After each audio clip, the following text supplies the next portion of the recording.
Bonjour à tous, bienvenue pour ce webinaire aujourd'hui sur votre visibilité sur Internet, notamment grâce à la visite virtuelle. Vous êtes dans nos locaux, donc Groupe VIP 360. Groupe VIP 360, c'est le réseau numéro 1 de franchise dans la visite virtuelle, la réalité virtuelle et la vidéo 360. Et aujourd'hui, en fait, on va vous présenter et on va répondre à différentes questions qui vont vous permettre d'améliorer votre visibilité sur le web et surtout d'augmenter la conversion, ce qui est le point clé d'entrée pour tout le monde. Pour nous présenter assez rapidement, donc 8 ans d'expérience, on a 1600 références clients aujourd'hui avec des gros clients, des clients du CAC 40, des TPE, des PME. Donc on va accompagner de manière générale n'importe quelle entreprise qui souhaite être plus visible sur Internet et convertir mieux, améliorer l'expérience client et le parcours de son consommateur. Donc aujourd'hui, Élise et moi, Élise qui est commerciale du coup chez Groupe VIP 360 sous notre marque VIP Studio 360, va répondre à différentes questions, va nous présenter un use case de l'un de ses clients. C'est assez intéressant de voir des choses différentes. Pour ceux qui nous suivent régulièrement, on fait beaucoup de webinaires et les webinaires que je présente généralement seul. Et aujourd'hui, on a trouvé ça intéressant de faire venir Élise, de lui demander de parler de son expérience au travers de différentes success stories, et notamment d'un client en particulier ici, et de répondre à ces questions. L'objectif, c'est de vous donner des thèmes, des clés, des facteurs clés de succès qui vont vous permettre vous-même d'améliorer cette visibilité ou en tout cas de savoir comment orienter votre stratégie par rapport à tout ça. On est donc à Sophia Antipolis, une quarantaine d'agences en France en franchise qui permettent à chaque fois de répondre de manière régionale si vous avez un besoin localement situé. Donc on salue tous nos franchisés aussi qui regardent ce webinaire. Par rapport à ça, pourquoi aujourd'hui il est important de se différencier sur le web? Donc j'ai squeezé la question qu'Élise avait posée, mais c'est pas grave. Pourquoi il est important de se différencier sur le web? On le sait, Google demande de plus en plus de visibilité, demande de plus en plus de contenu, et plus il y a de sites internet, plus on demande d'efforts à faire, plus c'est difficile de se frayer un chemin au milieu de tout ce brouhaha. La visibilité internet, elle passe par deux facteurs. On a le facteur des réseaux sociaux, des social media, et le facteur web classique, type Google, sur du site internet. Du site internet, on va baser ça sur du référencement naturel ou du référencement payant. Aujourd'hui, on ne va pas traiter la partie payante, on va plutôt traiter la partie gratuite, ou en tout cas la partie qui ne coûte pas d'argent directement, mais qui coûte plutôt du temps. Le SEO se compose de différents facteurs qui vont vous aider à être effectivement visible sur Internet, dont notamment le facteur clé dont on va parler aujourd'hui, qui est la visite 360. La visite 360, c'est quoi? C'est l'amélioration du parcours du consommateur au travers d'une expérience qui lui permet de visiter vos locaux, votre usine, votre boutique, votre école ou votre hôtel, pour citer que quelques thèmes et ne pas être exhaustif sur ce sujet. Donc l'idée, c'est quoi? C'est de mettre en place une visite 360 qui va permettre au client, au prospect, quand il va rentrer sur votre site internet, de pouvoir visiter votre environnement. Le fait de visiter cet environnement va lui permettre à lui de récupérer des informations qu'il va pouvoir piocher dans cette expérience qui vont lui donner envie d'aller plus loin, de prendre contact avec vous, de devenir du coup un prospect, un lead, ou alors directement d'acheter si on a cette capacité d'achat en direct. Pour faire du bruit sur Google, comme on le disait, il faut être différent, c'est un premier point, et il faut répondre à certains facteurs clés que Google détermine, notamment on a ces fameux mots-clés, on a ce qu'on appelle les backlinks, on a le fait que son site internet soit responsive, et tous ces facteurs-là. Dans ces facteurs-là, le facteur le plus important, ça reste la création de contenu. Le contenu peut avoir différentes vocations, ça peut être du contenu vocal, du contenu vidéo, du contenu textuel, ou directement des posts sur un blog, etc. Nous, on va répondre à deux de ces contenus-là. Du contenu, on va dire, nouveaux médias, avec du 360, et dans ces 360, on va intégrer du contenu textuel. Le fait qu'il y ait ce multi-contenu va vraiment aider votre site à améliorer sa visibilité sur Internet. Plus votre site est visible, plus il a de chances forcément d'être cliqué, et plus on a d'internautes qui viennent sur notre site Internet, plus on a de chances de convertir et donc de vendre. Une petite information, 95% du trafic Internet est lié aux 3 premiers résultats de recherche sur Google. Donc il est primordial pour vous dans votre stratégie d'essayer de taper ce qu'on appelle un top 3, ou en tout cas déjà un top 5, ce qui représentera quasiment 100% du trafic. Très rares sont les gens qui vont sur la page numéro 2 notamment. Donc c'est hyper important pour vous de faire ça. Donc ça c'est sur le côté, l'importance d'être différent sur le web, l'importance de savoir quels sont les facteurs clés qui vont me permettre d'être visible et de remonter dans ce référencement-là. Est-ce qu'il y a des choses que tu veux ajouter par rapport à ça? C'est plus de nous expliquer en quoi le fait d'avoir une visite virtuelle sur son site internet, ça va avoir des effets positifs. le fait d'avoir une visite, comme on l'a dit, c'est un nouveau média. Donc en 1, ça va être un backlink, très souvent qui va être mis, je vais pas mettre de mots trop anglais, ce qu'on appelle un iframe, c'est-à-dire qu'il va être intégré sur la page, directement visible comme une box dans laquelle vous avez votre visite 360. Le fait qu'on intègre ces nouveaux médias, Google le référence en se disant c'est un site qui est à jour. S'il est à jour, je vais le mettre en avant puisque il a mis des nouveaux médias, donc il est récent. Et Google va favoriser les sites récents puisque à une époque, on favorisait l'ancienneté d'un site. C'est toujours le cas, mais c'est moins important dans les facteurs clés de référencement. Là, je passe mon tour pour cette fois. Bon, on a Google qui se lance tout seul. Donc par rapport à ces facteurs clés de référencement, effectivement, Google avant valorisait énormément l'ancienneté, ce qui est plus vraiment le cas. En tout cas, c'est moins le cas qu'avant. Donc on va valoriser tous ces points clés technologiques. Premier point. Deuxième point, le fait d'intégrer le 360 en iframe va nous ajouter un backlink. Le backlink, c'est un des points clés aussi top dans les facteurs référencement. C'est le fait que un site vers un autre site, il y ait une sorte de bouche à oreille qui soit créée, si on veut l'expliquer très simplement. L'autre point, c'est que dans les 360, à partir du moment où vous ajoutez du contenu, au-delà de la partie favorisation d'expérience pour le client et donc de conversion, on va avoir du contenu qui va lui-même être référencé. Donc tous ces points clés qu'on va intégrer dans du 360 vont nous permettre de référencer aussi notre site internet. Ce sont les 3 points clés. Après, il y en a d'autres, mais en tout cas, ce sont les 3 points clés qui vont vraiment avoir du sens. Par rapport à ça, au-delà du site internet, parce que c'est vrai qu'on parle vraiment de l'importance du bénéfice d'une visite virtuelle dans le référencement, mais je pense que c'est important de parler aussi des autres aspects bénéfiques qu'il peut y avoir au-delà du site internet de la visite virtuelle. C'est-à-dire que sur le site, on l'a dit, hein, ça vient améliorer le référencement, ça vient améliorer l'expérience client, mais est-ce qu'il y a d'autres points que tu voudrais mettre en avant par rapport à ça ? En fait, effectivement, comme l'a dit Kevin, c'est possible d'avoir sa visite virtuelle sur son site internet, mais pas que. La plupart de nos clients qui sont à la fois des communes, ça peut être aussi des hôtels, ça peut être des promoteurs immobiliers, on a voilà des écoles, tous ces secteurs d'activité, on travaille vraiment avec tous les secteurs d'activité. En fait, ils ont aussi donc des réseaux sociaux, ils ont certains TripAdvisor, ils font de la signature mail, etc. Donc, c'est complètement possible d'avoir la visite virtuelle qui soit aussi présente sur Facebook. Donc, comment ça marche ? En fait, dans votre colonne latérale, vous pouvez créer un nouvel onglet que vous pouvez intituler visite virtuelle. Et quand on clique dessus, ça affiche directement la visite virtuelle qui est encapsulée dans Facebook. Et les gens peuvent, avec la souris ou avec le doigt, s'ils sont sur une tablette, naviguer directement à l'intérieur de la visite virtuelle. Si je suis une usine, donc ça permet à mes clients, à mes prospects de pouvoir découvrir ma chaîne de production, par exemple. Si je suis un établissement, mes clients peuvent voir mes salles de séminaire, mes chambres, etc. Donc, il y a vraiment une notion de transparence.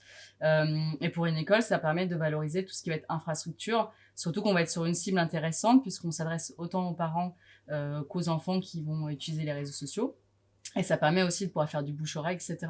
Et après, ce qu'on peut aussi faire donc sur Facebook, c'est que on peut poster la photo 360 de chaque pièce. Ça permet d'avoir une communication séquencée. Donc, si je suis un hôtel, le lundi, je peux dire « Découvrez ma piscine à 360 » et on rentre dans la piscine. Le mardi, je vais dire « Découvrez ma salle de séminaire » et hop, on rentre dans la salle de séminaire, etc., etc. Donc ça marche pour tous les secteurs d'activité. Alors, ce que tu dis, il y a un point qui est important sur lequel je voudrais revenir, c'est que quand on imagine Visite 360, on imagine que effectivement le site internet. Là, tu dis que ça peut être intégré sur les réseaux sociaux, ça peut être intégré sur Instagram aussi, par exemple. Instagram, TripAdvisor. En signature mail. Et signature mail, c'est vrai que c'est un point que nos clients ont tendance à oublier et vraiment qu'on préconise parce que la signature mail, si je schématise avec l'hôtelier, tout ce qui va être front office, donc la réception, les sales, etc., vont avoir la capacité dans leur signature mail d'intégrer « visiter notre établissement ». Pour peu que ça génère ne serait-ce qu'un seul booking dans l'année, c'est un booking qui n'aura nécessité aucun effort. Et c'est ça qui est important. Aujourd'hui, on va travailler sur l'automatisation de la vente grâce à des outils comme le 360. Et le fait que ça nécessite aucun effort, au-delà de ça, c'est aucun effort sur une vente qui va être faite en direct. Et là, les hôteliers le comprendront. On a les ventes directes et indirectes. Et les ventes indirectes, en général, on a entre 17 et 25% de commissions reversées à ce qu'on appelle les OTA, Booking, TripAdvisor et les autres. Or là, ce sera de la génération de vente en direct, donc où on n'aura pas en plus de reversion de commission à un organisme. Donc ça, c'est important. Donc ce que tu dis, c'est le multicanal. L'objectif, voilà, c'est ça complètement. C'est vraiment de mettre ça sur différents canaux. Et on le voit dans les success stories, c'est vraiment des clients qui vont utiliser au maximum l'effet du 360, non pas que sur leur site, mais où il va vraiment y avoir une stratégie globale. Donc j'ai mon site, j'ai ma signature mail, j'ai mes réseaux sociaux, très important aussi, puisque Facebook permet quand même de faire un petit onglet spécifique où on peut avoir le 360. À partir du moment où on a 2000 fans ou plus, hein, c'est la contrainte qu'impose Facebook, on peut l'intégrer sur TripAdvisor, etc. Donc c'est vraiment important de savoir que c'est pas un support qui va être uniquement dédié à ça. Plus, un aspect dont on n'a pas parlé, la version éventuelle hors ligne qu'on peut mettre sur une tablette ou une bande tactile. Bande tactile, et l'élément qu'on n'a pas mis en avant et qui est quand même l'élément classique et qui est très tendance en ce moment, c'est dans ces fameux casques de réalité virtuelle. On en fait de plus en plus des versions nomades, ça c'est important, hein, vraiment on appuie là-dessus, des versions hors ligne. Vous êtes en salon, s'il faut brancher, il faut avoir un ordinateur, que c'est compliqué, c'est coûteux, c'est difficile à mettre en place, il faut un SAV, enfin c'est très complexe. Nous on a disrupté ce modèle-là en se disant aujourd'hui, ce qu'on veut c'est un système nomade, pas de câble, pas besoin forcément de connexion internet, on le met sur la tête, ça fonctionne. Et ça, je pense que c'est la base de tout, c'est que toutes ces expériences qu'on conseille, et je pense que tu le valideras, il faut que ce soit simple et que ça marche. Ah oui, complètement, oui. Qu'est-ce qu'on avait d'autre comme question? En fait, voilà, aujourd'hui, est-ce que tu peux nous expliquer comment et quand on peut mettre en place ce type de solution? Alors, c'est vrai que c'est une question qui revient régulièrement en disant, je suis dans ma stratégie, je planifie mes budgets, je vais refaire mon site, j'ai mon site qui est en train d'être fait, j'ai mon site qui vient d'être fait, où on s'inscrit là au milieu.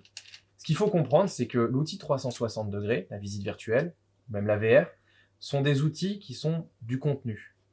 Souvent, le site internet est un contenant. Qu'il soit déjà fait, ou qu'il soit en réfaction, ou qu'il soit amené à être refait, le contenu, lui, pourra être réadapté à chaque fois en fonction du site. On n'a pas besoin que le site soit déjà refait pour intégrer ce contenu. Autant en profiter sur l'ancien site en attendant que le nouveau site soit fait pour bénéficier des aspects référencement naturel, etc. Petit point clé qu'on ne perdra pas quand on va changer de site, hein, bien entendu. Si on est en réfaction, pareil, gardons cet esprit de maximiser les résultats du site en place actuellement le temps que le nouveau site soit fait. Et si le site vient d'être refait, génial. La seule chose, il faut que ce soit bien visible. C'est-à-dire que faire une expérience 360 pour la cacher au fin fond d'un site internet, nous, on dirait tout de suite à nos clients, attention, vous avez mis un investissement sur un outil, mais cet outil-là, s'il n'est pas visible, ça n'aura pas de sens. Après, il y a différents usages. On le voit, on a des clients qui vont autant l'utiliser vraiment en B2B, en B2C, mais via des commerciaux, auquel cas ce n'est pas présent sur le web, c'est vraiment eux qui font la démarche. Ou alors, ça va être présent sur le site internet, sur les réseaux sociaux, etc. pour attirer du prospect. Ça répond à la question, j'imagine, de manière assez précise. Après, par rapport à ça, c'est vrai qu'il y a une question... Est-ce que c'est évolutif? Parce que tu dis, par exemple, on peut le mettre sur le site internet, mais si demain, je viens à, par exemple, changer des pièces de mon hôtel ou de mon école, par exemple, ou par exemple, j'ai pas le budget de tout faire tout de suite, est-ce que je peux, dans le temps, faire évoluer ma solution? C'est une bonne question, puisqu'effectivement, l'avantage de ce genre de support, c'est que ça fonctionne comme un puzzle. J'aime bien l'expliquer dans ce sens-là, puisque très souvent, on aime bien commencer petit avec nos clients, pour avoir une solution héroïsable facilement. À partir du moment où il y a héroï, c'est plus facile de dire on vient faire évoluer cette solution. Aujourd'hui, c'est pas une solution qui est bloquée, c'est une solution qui effectivement peut évoluer avec le temps. Donc ça, c'est important. C'est une solution qui peut être complète dès le départ, ou si par exemple, effectivement, je suis un hôtel, j'ai des pièces qui ont changé parce que j'ai refait la suite X ou Y, on peut venir shooter à nouveau la suite et la réintégrer dans la solution existante. Ce qui permet de réduire les coûts et de pas se dire le moment où je le fais, il faut que tout soit fonctionnel et que j'ai pas de changement à venir dans les 3, 4, 5 ans. Deuxième point, parce que là on parle des éléments de shooting, mais on va parler aussi des contenus, parce que c'est important. Vous êtes par exemple une usine et on va valoriser au travers de petits call to action, des petits boutons, des petits points I, quand on clique qui explique qu'on a une production de temps à l'heure, qu'on a telle typologie de machine, qu'on a telle typologie de salariés, qu'on recherche tel profil sur du recrutement ou autre, et on va avoir la capacité de modifier ces contenus. Et je vais aller plus loin, c'est pas nous qui les modifions, puisqu'on est le seul système aujourd'hui à avoir un back-office qui permet à nos clients eux-mêmes d'avoir cette autonomie et de pouvoir modifier ces contenus. L'avantage, c'est que vous avez accès à un back-office en tant que client, vous modifiez les contenus, il y a un changement, je suis restaurateur, je change ma carte de restaurant, hop, je viens glisser le nouveau fichier avec ma nouvelle carte, ça se remplace automatiquement, j'ai quasiment rien à faire, j'ai pas besoin de contacter l'agence, je suis autonome, je peux modifier ça régulièrement, il n'y a pas de coût supplémentaire au fait de faire 50, 30 ou 3 modifs. Comment je fais pour savoir que ma visite virtuelle, elle fonctionne véritablement, que ça me rapporte du chiffre d'affaires? Deuxième point important, il y a le back-office, il y a l'analytics. L'analytics, ça veut dire que tout ce qui se passe dans du 360, on va traquer les résultats, on va savoir s'il y a eu tant de taux de rebond, s'il y a eu tant de visites, s'il y a eu tant de conversions, etc. Et ça va nous permettre, avec ces éléments-là, de voir si oui ou non le support fonctionne. Très souvent, on le corrèle quand même avec les stats du site internet, puisqu'on aime bien avoir des effets de comparaison. Après, aujourd'hui, il faut savoir aussi qu'avec 1600 références clients, ça nous permet de savoir que dans le secteur, notamment, si je prends l'hôtellerie ou l'industrie, si je compare un client équivalent, un taux de rebond, si d'un côté il est à 27 et l'autre il est à 6%, ben je vais savoir assez rapidement pourquoi il est mauvais d'un côté ou pas. Et ça nous permet à chaque fois de préconiser à nos clients, vous devriez l'utiliser à tel endroit, effectuer telle modification, etc. C'est vraiment un conseil global, hein. C'est pas juste on fournit un contenu, c'est un contenu qu'on fournit, mais on vient accompagner le client dans la transition, dans l'évolution de son outil, pour que cet outil il ait du sens et qu'il ait toujours cette vocation, et j'insiste là-dessus, au ROI, retour sur investissement. C'est vraiment la base clé. Quand on crée des outils comme ça, pensons au ROI d'abord. Et le ROI passe par une très bonne expérience client. Justement, tu parlais de références clients. Est-ce que tu peux en citer quelques-unes pour qu'on ait un peu une idée de avec qui finalement on peut faire de la visite virtuelle? Alors, on va en citer mutuellement quelques-unes. Si on en cite quelques-unes assez larges, on va dire Schneider Electric, on va dire Amadeus, on va parler Safran, de Safran, on va parler de Novo Nordisk, on va parler d'AstraZeneca, on va parler du Disneyland Paris. Parc Astérix, Nespresso, on va parler de toutes ces marques-là, donc pour parler des groupes du CAC 40. Après, on a des petits hôtels indépendants, type Petit Best Western, on va travailler avec des Formule 1, Des fleuristes, on va travailler avec des fleuristes, des restaurants. c'est assez large en fait, et ce qui est bien, c'est que la façon dont on va développer la solution, on a toujours trois facteurs importants. Numéro 1, c'est la problématique du client. Je veux attirer du lead, je veux faire du drive to store, je veux faire de la conversion, et même quand on va travailler des solutions de formation, je veux faire apprendre des choses à mes collaborateurs. Ça, c'est le numéro 1, c'est trouver la problématique. Le numéro 2, notre client, à chaque fois, il a un budget donné, il va nous dire j'ai X à dépenser, je ne peux pas aller au-delà. Et le numéro 3, j'ai une deadline à respecter par rapport à un salon, par rapport à une échéance X ou Y. Et nous, on va s'adapter avec ces trois facteurs-là et on va créer la solution la plus à même d'arriver à un ROI rapide. Et ça, c'est toujours la base. C'est-à-dire que on peut deviser une solution aujourd'hui, on nous dit il y a voilà un plan, on vous explique un petit peu et on devise la solution. En général, le devis, on l'affine par rapport au budget du client aussi, puisque son budget va nous donner le curseur là où il veut le mettre par rapport à l'intérêt qu'il a sur la solution et à l'attente qu'il en aura en termes de statistiques. Et on le voit, hein, on a certains hôteliers où on va avoir des solutions qui vont être à 1500 euros, d'autres à 5000 euros, d'autres à 10 000 euros, d'autres à 20 000 euros. Pour autant, les ROI sont parfois exactement les mêmes à 20 000 euros ou à 1500 euros en termes de temps sur lequel on a le retour. 4 semaines en moyenne sur l'hôtellerie, pour donner un chiffre, c'est assez rapide. Donc voilà, je pense que ça balaye de manière assez large. On peut peut-être parler d'un exemple, notamment avec le campus Vert d'Azur. Voilà, Vert d'Azur, donc qui était effectivement le use case qu'on voulait que tu cites. Donc si tu peux nous donner des infos sur qui ils sont, quelle était la problématique, quel était même le budget, comment on peut voir le ROI, quels sont quelques stats que tu pourras avoir en tête, etc. Ça va nous aider vraiment à nous situer. D'accord. Donc le campus Vert d'Azur, en fait, c'est un campus sur lequel on va trouver différentes structures, que ce soit du lycée, de la serre de vente, un CFEPA, bon c'est des termes un peu spécifiques de leur domaine. Donc c'est de l'enseignement sur tout ce qui va être agricole, horticole, etc. Et en fait, ils avaient une problématique, c'est que le campus, il est très grand, ils ont différentes directions, différentes formations, etc. Ils ont autant besoin d'aller chercher des étudiants dès la 3e que des professionnels qui voudraient avoir des formations complémentaires. Donc, ils nous ont contactés en nous disant on a vraiment besoin de valoriser ces infrastructures, à la fois sur le site internet, sur nos réseaux sociaux, et quand on fait des salons type Studirama ou autre. Donc, c'est là où ils vont chercher des étudiants. Voilà, en fait. C'est ça, complètement, où il y a la cible. Et l'idée, c'était de pouvoir en fait permettre aux étudiants qui ne sont pas forcément sur place, de pouvoir visiter le campus à distance de chez eux, dans leur canapé avec leurs amis, la famille, etc. Et aussi, voilà, de pouvoir s'en servir, notamment en salon avec les fameux casques de réalité virtuelle dont on parlait au préalable. Ça permet vraiment de mettre le casque et de se retrouver en direct au cœur du campus. et de pouvoir aller d'un espace à l'autre, de voir l'internat, la cafétéria, la bibliothèque, etc., etc. Et différents labos. Donc ça va autant rassurer l'étudiant que le parent la famille. qui va placer son enfant en fait. Complètement. Et de faire du bouche-oreille pour faire en sorte voilà, que le campus puisse gagner en visibilité et puisse augmenter effectivement le nombre d'étudiants. C'est quand même la finalité des écoles, c'est de faire en sorte que chaque année, ils aient les classes qui soient quand même pleines. Bah, c'est sûr que si moi demain je suis pris dans une école et que j'ai la capacité de partager ça à mon entourage, qui sortent de la même formation que moi, en disant bah voilà regardez je sors du bac, c'est là que je vais en fin d'année, je déménage à Antibes, je déménage à tel endroit, dans une école X ou Y, c'est toujours intéressant, ça va créer de la viralité, et la viralité on en parlait, au-delà de la visibilité web, la viralité c'est ce qui est primordial, c'est ce qui va ramener un maximum de leads. Donc là, j'ai justement des statistiques sur cette visite virtuelle. Donc, ils l'ont utilisé à la fois sur Instagram, sur Facebook. Ils l'ont mis en signature mail. Ils l'ont mis sur le site internet. Ils ont fait des salons avec. Donc, ils ont vraiment utilisé le support sur tous les supports digitaux qu'ils avaient en possession. Donc, par exemple, sur Facebook, ils ont fait une publication qui a eu 30 partages. Donc, c'est quand même assez conséquent parce que c'est... Ce qu'il faut juste situer, c'est le nombre de likes de la page, parce que ça peut paraître gros ou petit en fonction de ce qu'on a l'habitude de voir, puisqu'on voit tous effectivement des médias d'information où on a des milliers de partages. Ouais, mais là, c'est une petite école locale. La page fait quoi elle fait 1500 likes, je crois. J'ai plus le... Elle fait 1500 j'aime sur Facebook, grosso modo. Alors, juste une info, hein, pour que vous fassiez vos maths vous-même.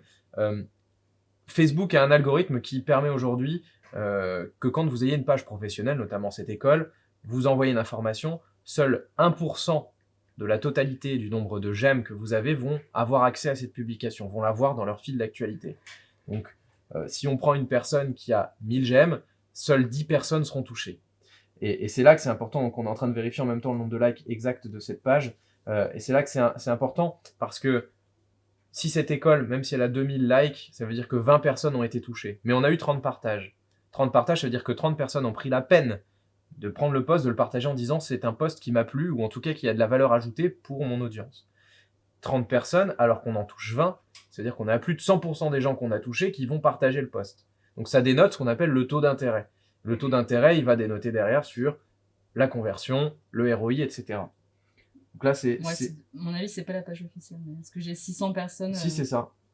Donc voilà, on est sur 557 likes. Ouais. Donc ça donne un ordre d'idée, hein. C'est qu'on est en pourcentage, c'est exceptionnel comme statistique. Je préférais situer quand même le contexte, puisqu'on peut se dire 30 partages, c'est pas si élevé, alors qu'en fait, 30 partages sur si peu de gens touchés, au final, c'est bien. Il y a eu 600 vues uniques, et en gros, j'ai fait un peu la moyenne. Ce post a été 5 fois plus vu que les autres en moyenne. Voilà, 5 fois plus vu, donc en termes de taux d'intérêt, c'est très bon.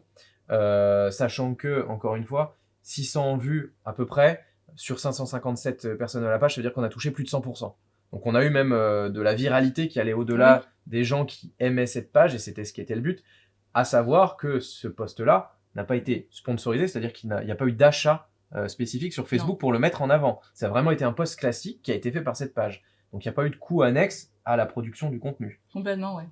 Et après, au niveau du site internet, en moyenne, il y a eu 32% du site internet, des visiteurs du site internet qui sont allés consulter la visite virtuelle. Donc 1 sur 3, un utilisateur sur 3 qui allait sur le site. Donc qui voit la visite virtuelle vient du site internet.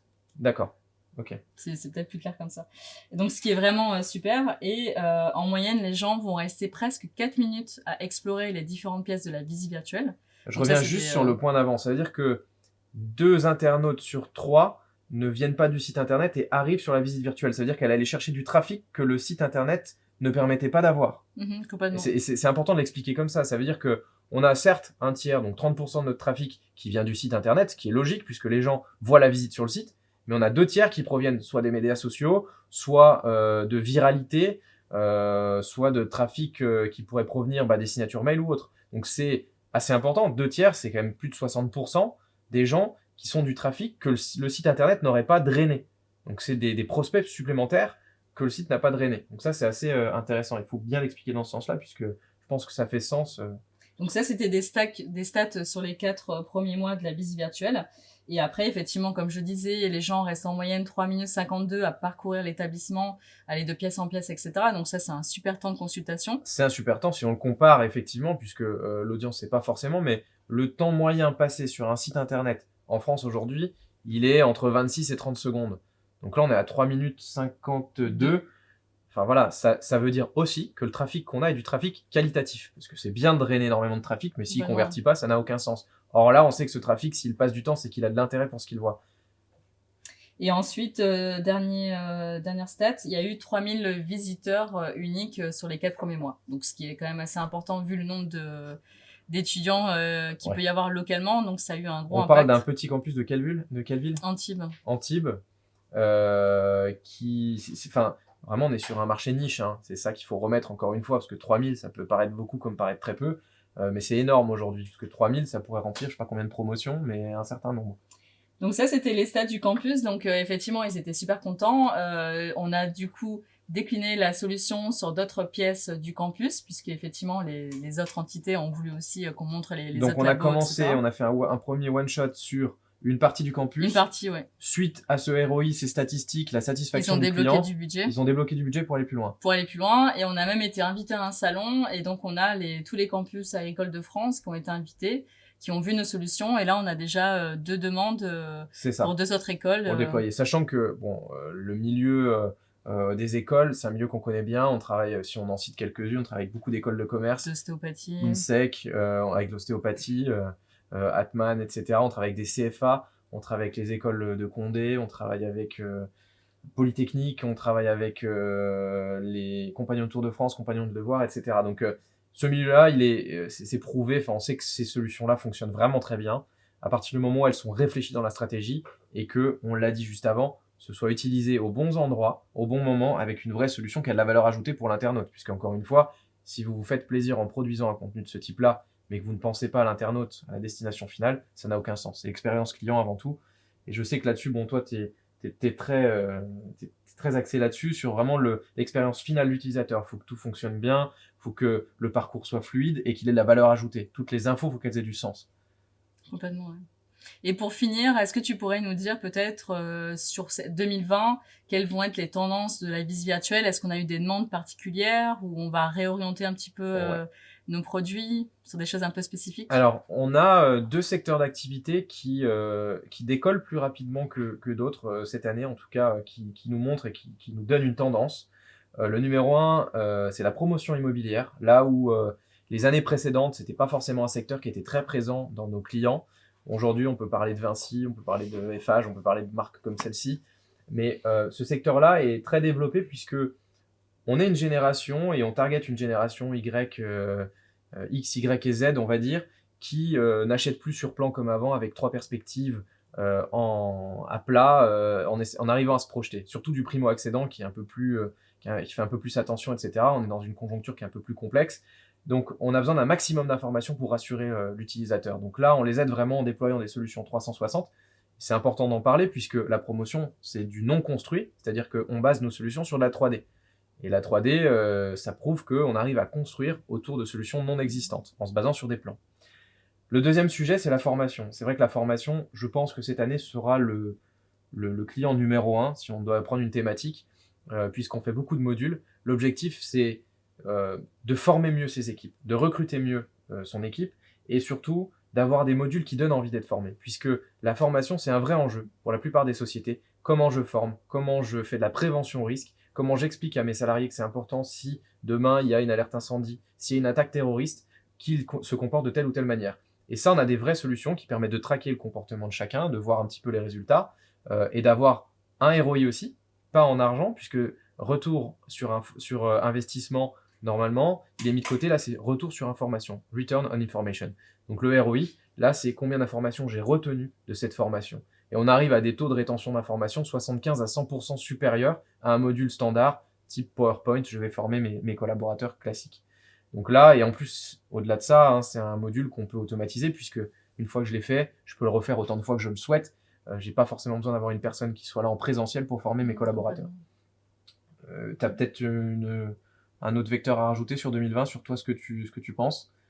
Non, après, on va... T'es assez d'accord avec ça, ouais, j'imagine? Complètement. Après, il y a plein d'autres choses on fait des jeux concours. Bon, il y aurait beaucoup de choses à raconter, mais bon, on va se cantonner peut-être aux 30 minutes qu'on s'était fixé. C'est vrai que les jeux concours, c'est un vrai aspect, et on a fini l'année 2019 avec un très beau jeu pour The Set Collection, dont le Lutetia, qui est assez connu en Palace sur Paris. Le use case, en tout cas le témoignage est disponible sur notre site internet, qui permet de voir un petit peu. On avait fait un calendrier de l'Avent. Tous les jours, vous découvriez. Il y a 3 hôtels en fait dans ce groupe. Tous les jours, vous pouviez découvrir une nouvelle pièce d'un des hôtels avec un objet caché dans la pièce, donc ce qui vous obligeait à passer du temps, à regarder, à chercher et à adhérer du coup à l'image de marque et à tout ce qui allait avec. Et une fois que vous aviez trouvé l'objet, assez facile à trouver puisque l'objectif c'est quand même que tout le monde le trouve, vous deviez remplir vos coordonnées pour être tiré au sort. Donc on va générer une base de données qualifiée et derrière il y a eu un deuxième effet qui se coule qui a permis de générer de la vente sans citer forcément les chiffres parce que notre client veut pas forcément qu'on cite les chiffres exacts là-dessus. Mais en tout cas, la vente en direct a compensé le prix d'achat de la solution. Donc ça veut dire qu'ils se sont générés une base de données qualifiée sur 12 jours, parce que le jeu a duré 12 jours, assez conséquente et gratuite. Donc voilà, ça donne les points. L'objectif, encore une fois, pour nous, c'est répondre à une problématique, avoir un ROI rapide et trouver des solutions qui sont optimisées par rapport à votre budget. Donc les solutions 360 aujourd'hui, si vous pensiez que c'était hors de prix, que c'était compliqué, que c'était long à mettre en place, etc., c'est simple, c'est rapide, ROI rapide et des solutions qui sont adaptables à tous les marchés. Voilà, je pense qu'on est bien. S'il y a des questions, n'hésitez pas à les écrire, à les poser en dessous. On vous fera des réponses écrites. Si vous souhaitez avoir d'autres informations, n'hésitez pas à nous contacter, à contacter Élise Fort sur LinkedIn ou Kevin Solaire directement.